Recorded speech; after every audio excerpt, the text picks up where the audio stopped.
¿Cómo están, hermanos? Los saluda nuevamente el pastor José Ortega de la iglesia La Casa de Poder aquí en Lima, Perú. Estamos pues en este canal de YouTube que se llama Cristianismo para Todos, compartiéndote una serie de enseñanzas acerca del cristianismo. En esta oportunidad estamos viendo Introducción al Cristianismo. Es un curso, el curso de Introducción al Cristianismo, que tiene diversos episodios. Hoy nos toca el episodio número 6, que lo hemos titulado El Espíritu Adentro, así se llama, El Espíritu Adentro. Ya te hemos ido compartiendo una serie de cosas acerca de la vida en Cristo, lo que significa ser un cristiano, nacer de nuevo, que es imprescindible pues nacer de nuevo, cómo es que puede operar la vida de Cristo en nosotros. Primero tiene que operar la muerte, es decir, nosotros por fe tenemos que estar bautizados, sumergidos en la muerte de Cristo. Esos son temas doctrinales que ya hemos explicado, así que te recomiendo, si es que todavía no los has visto, que empieces desde el capítulo 1, desde la introducción, para poder entender bien. Ahora estamos ya en otra parte del camino, estamos ya prácticamente terminando nuestro curso de introducción al cristianismo, y lo que vamos a ver hoy día es cómo es que la palabra de Dios nos especifica, cómo es que Dios pone su vida en nosotros. Ya hemos explicado que la vida del cristiano no es tratar de hacer cosas buenas en nuestras propias fuerzas. Eso puede sonar bonito cuando uno no tiene a Cristo, pero lo que Dios quiere es que lo hagamos ahora fortalecidos en su poder, es decir, que por el poder de Dios en nosotros podamos hacer obras buenas, porque hemos sido creados para esas obras buenas, de manera natural, ¿no? Entonces no es por obras, es decir, no es que nosotros alcancemos el cielo, la salvación, las bendiciones de Dios por nuestras obras. Mucha gente cree que es eso, que si se porta bien va a alcanzar las bendiciones, y no es de esa manera. Nosotros ya somos bendecidos, dice Efesios 1:3, con toda bendición espiritual. Entonces, nosotros lo que tenemos que hacer es esforzarnos en tener comunión con Dios, en tener una vida espiritual activa, pero el poder para hacer las buenas obras, es decir, para vivir una vida agradable a Dios, ese poder viene por medio del Espíritu Santo que habita en nosotros. Entonces, te voy a compartir en esta lección, en esta clase, diversos pasajes de la Biblia en los cuales ya está profetizado, incluso desde antes de la venida del Señor, cómo iba a venir un momento, un tiempo, ¿no?, en esta relación con Dios, en la cual Dios pone su espíritu en nosotros. Miren, Ezequiel 36, 26 y 27, el profeta Ezequiel hablándole a Israel, y dice lo siguiente: además os daré un corazón nuevo y pondré un espíritu nuevo dentro de vosotros. Quitaré de vuestra carne el corazón de piedra y os daré un corazón de carne. Pondré dentro de vosotros mi espíritu y haré que andéis en mis estatutos y que cumpláis cuidadosamente mis ordenanzas. Entonces, fíjate, decirle esto al pueblo de Israel, a los judíos, era complicado, ¿no? Porque ellos trataban de agradar a Dios en base a la ley de Moisés, en sus fuerzas, obviamente, ¿no? Si se portaban bien, tenían bendición y esa cosa. Pero el profeta Ezequiel les dice que va a haber un tiempo en que Dios va a poner su espíritu, va a poner un espíritu nuevo. Y eso es lo que es el nuevo nacimiento, ¿no? Porque todos hemos heredado nuestra condición espiritual de Adán.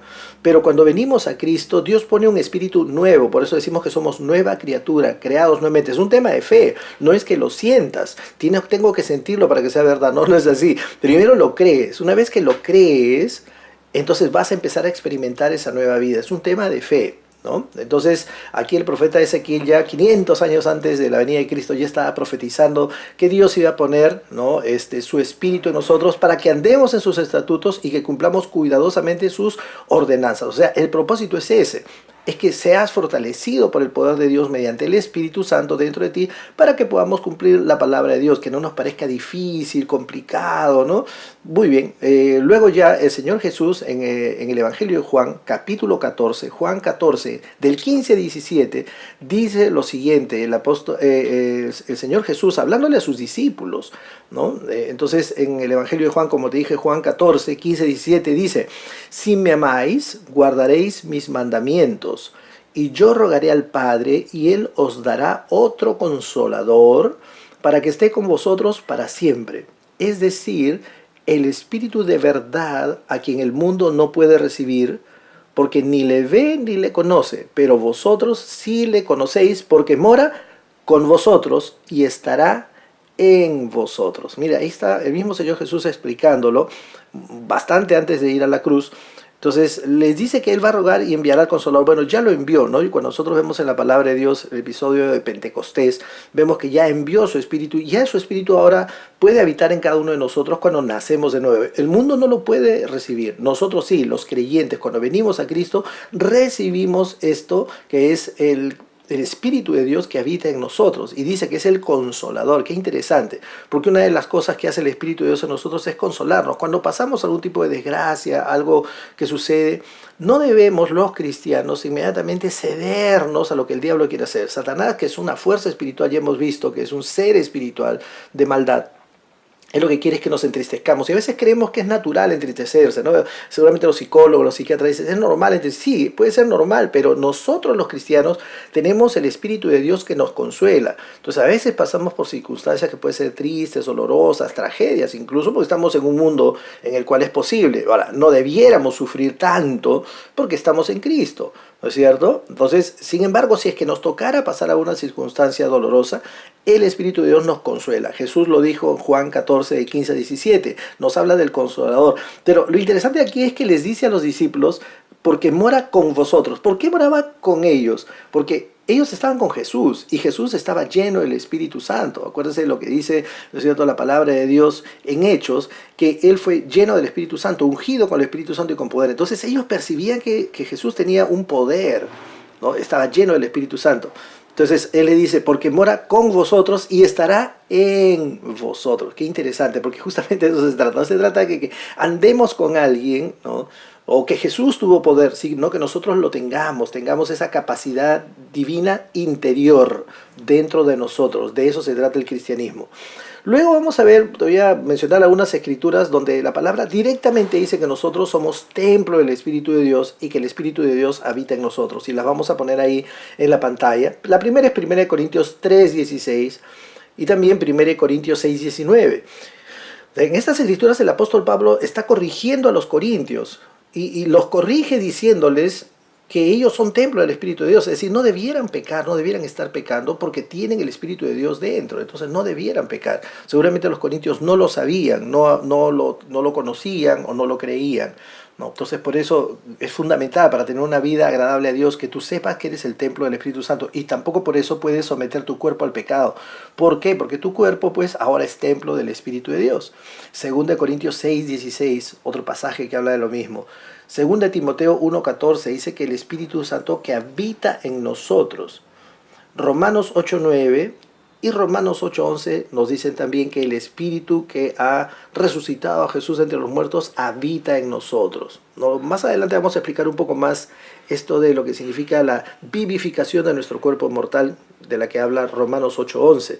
Pero aquí te hemos mencionado algunos pasajes bíblicos en los cuales está la evidencia que el Espíritu de Dios habita en nosotros. A mí me da muchísima pena que muchos cristianos no viven una vida como si el Espíritu de Dios viviera en ellos. O sea, viven una vida en la cual se sienten solos, a veces se sienten abandonados, no perciben a Dios o oran a un Dios externo. Cuando lo fundamental en el cristianismo es saber por medio de la palabra y por medio de la fe, nosotros aceptar de que el Espíritu vive en nosotros. La vida cambia, es como la noche y el día. Cuando tú aprendes a vivir unido a Dios por medio del Espíritu Santo que habita en ti, ¿no? Entonces tenemos que hacer esto, creerlo, primero informarnos, leer la palabra de Dios y luego creerlo. La fe viene por el oír y el oír por la palabra de Dios. Entonces si esto no te lo dicen frecuentemente, entonces es probable que no lo creas, no tengas fe en la presencia interior del Espíritu Santo. En esto se diferencia el cristianismo de cualquier otra religión. En muchas religiones creen en sus dioses, sin embargo en el cristianismo nosotros tenemos la presencia interior del Espíritu de Dios. Acuérdate que Jesús dijo, de tu interior correrán ríos de agua viva. Bueno, sigamos. Otra de las funciones, ¿no? Digamos, la función que ya hemos mencionado del Espíritu Santo es esta de ser consolador, ¿no? En Juan 14:16 vamos a ver algunas otras funciones. Ya mencionamos la primera, sería ser consolador. Juan 14:16, yo rogaré al Padre y Él os dará otro consolador para que esté con vosotros para siempre. O sea, la primera es ser consolador. La segunda función del Espíritu Santo o actividad que realiza en nosotros es la guianza. ¿A dónde nos guía el Espíritu de Dios? El Señor Jesús dice en Juan 16:13 lo siguiente: pero cuando Él, el Espíritu de verdad, venga, os guiará a toda la verdad, porque no hablará por su propia cuenta, sino que hablará todo lo que oiga y os hará saber lo que habrá de venir. Mira, qué interesante, ¿no? Porque no hablará por su propia cuenta, el Espíritu de Dios, sino que hablará todo lo que oiga y os hará saber lo que habrá de venir. Esta es una función importantísima del Espíritu Santo en nosotros, porque el Espíritu de Dios conoce todo, no hay nada oculto a Dios. Y el Espíritu de Dios habita en nosotros, pero nosotros tenemos que aprender a tener comunión con el Espíritu Santo, a saber ser guiados. Acá nos está hablando de la guianza del Espíritu Santo. Va a haber un capítulo específico sobre la guianza del Espíritu Santo, pero queremos ir adelantando que una de las cosas que hace el Espíritu de Dios en nosotros es guiarnos. Y el apóstol Pablo en Romanos 8:14 dice, porque todos los que son guiados por el Espíritu de Dios, los tales son hijos de Dios. Yo quisiera que tú creas y sepas que con tu crecimiento espiritual vas a ir desarrollando la guianza del Espíritu, es guianza sobrenatural. Hay una cosa que nosotros podemos ser guiados por nuestra mente y tomar decisiones basadas en nuestro conocimiento, pero a veces no conocemos todo, no conocemos a la gente, no conocemos las circunstancias, no conocemos el futuro, pero Dios sí lo conoce. ¿Y cómo te puede guiar? Por medio del Espíritu. Qué importante función del Espíritu Santo en nosotros. Otra función sería la enseñanza. Vamos a ir acabando con esto. En 1 Juan 2:27 dice lo siguiente el apóstol Juan. Y en cuanto a vosotros, la unción que recibisteis de él permanece en vosotros y no tenéis necesidad de que nadie os enseñe, pero así como su unción os enseña acerca de todas las cosas y es verdadera y no mentira, y así como os ha enseñado, permanecéis en él. Entonces, aquí nos está hablando de la función de enseñanza, es decir, nos enseña, pero ¿qué tipo de enseñanza? ¿No? Porque no es que nos enseñe matemáticas, esas cosas, o historia, ¿no? Nos enseña las cosas divinas, nos muestra la verdad, nos hace entender cosas de manera espiritual. Es otro tipo, Pablo lo llama en Colosenses inteligencia espiritual, que es un concepto interesantísimo también que más adelante vamos a explicar. Entonces, la presencia interior de Dios, es decir, el Espíritu de Dios habitando en nosotros, nos ilumina, nos enseña todas las cosas, nos permite entender las cosas del reino de Dios y por supuesto entender la vida también, saber vernos a nosotros mismos, entender a la gente, entender la situación de la sociedad y sobre todo las cosas espirituales. Efesios 1:18 dice, mi oración, hablando el apóstol Pablo, es que los ojos de vuestro corazón sean iluminados para que sepáis cuál es la esperanza de su llamamiento, cuáles son las riquezas de la gloria de su herencia en los santos. Y luego continúa, ¿no? La supereminente grandeza de su poder que opera en nosotros, los que creemos. Eso está en Efesios 1:18-19. O sea, el punto aquí es que habla de iluminación. Dice, los ojos de vuestro corazón sean iluminados. No está hablando que los ojos de nuestro corazón físico, ¿no? Sino está hablando del espíritu, está hablando del entendimiento que tenemos. Esta iluminación viene del Espíritu Santo. Cuando leemos las Escrituras, cuando no tenemos a Cristo y leemos la Biblia, no la entendemos, no sabemos de qué se trata, pero cuando tenemos el Espíritu de Dios habitando en nosotros podemos entender las cosas espirituales.